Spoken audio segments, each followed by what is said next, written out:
Jupyter Notebook versus JupyterLab. Let's see which one's the best.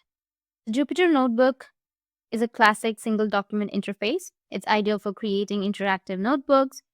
It's simple, lightweight, and beginner friendly, while the JupyterLab is a modern integrated development environment for Jupyter.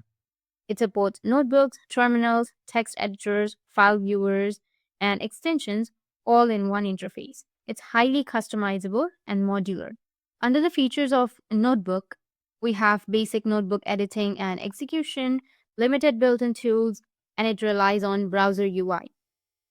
But whereas if you go with the lab, then it has rich file browser, integrated debugger, extension manager, and better support for real-time collaboration.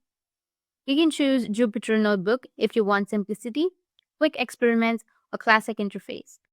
And you can choose JupyterLab if you want a full development environment, multiple files and tools in one place, and customization and advanced functionality.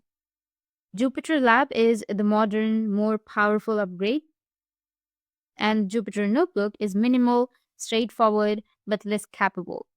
In my case, JupyterLab is now the recommended environment for most users, unless you specifically prefer the classic UI.